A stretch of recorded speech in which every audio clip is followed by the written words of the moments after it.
Where is Baba going this early? He's going to make a glacier, dear. Oh, okay. Wait, what? Make a glacier? Shh, Granny is still sleeping. Didn't you learn this in school? About glaciers? Yes. Well, I guess.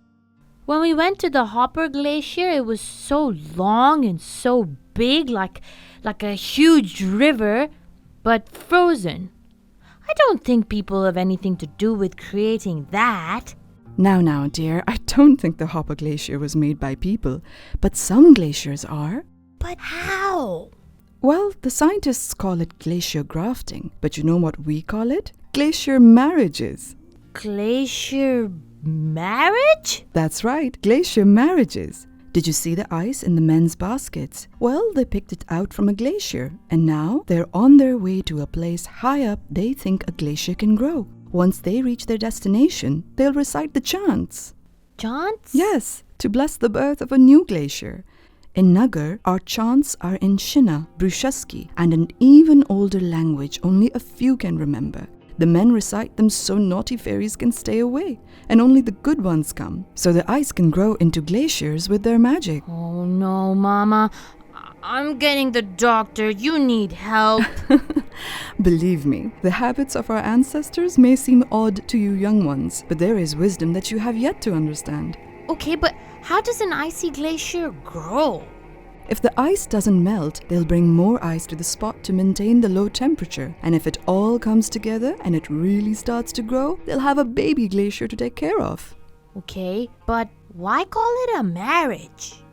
Well, just like your Baba and your uncles from our village are doing this all here, in another village the uncles are on their way up too, taking ice from another glacier, a female glacier, hoping that its little pieces will grow up and join ours. Over days and weeks, if the two glaciers keep growing and growing, eventually they may come to join one another and make a huge glacier, which will then give us water for our crops, our animals, and also our children. That's what the old people call a marriage of glaciers, and the scientists, a successful example of glacier grafting. Wow. Nagar is so fascinating.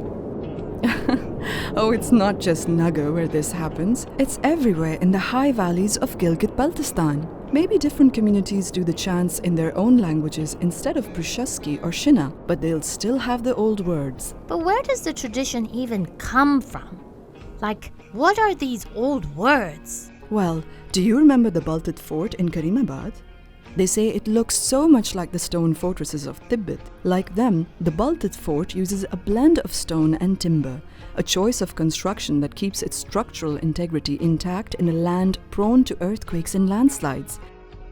Even the spire at the top looks very much like the spires of Bon temples of the Tibetan religion.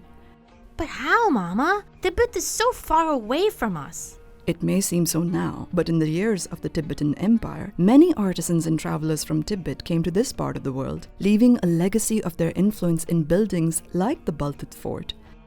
Some believe it is this past interaction with the world of the Tibetans that has made so many communities in Gilgit-Baltistan inherit the custom of glacier marriages, of grafting glaciers without the help of modern science. Those old words they use in the chants, they're actually of the Tibetan language. That's amazing, Mama. I wish they taught me all of this in school.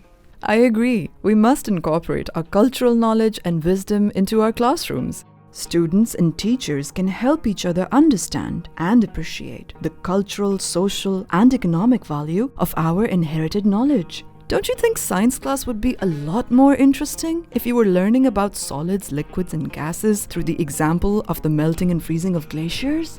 We have so much to learn from our land, from our ancestors, from our traditions, from our environment, and from each other. And the best place to learn and share this knowledge is in school.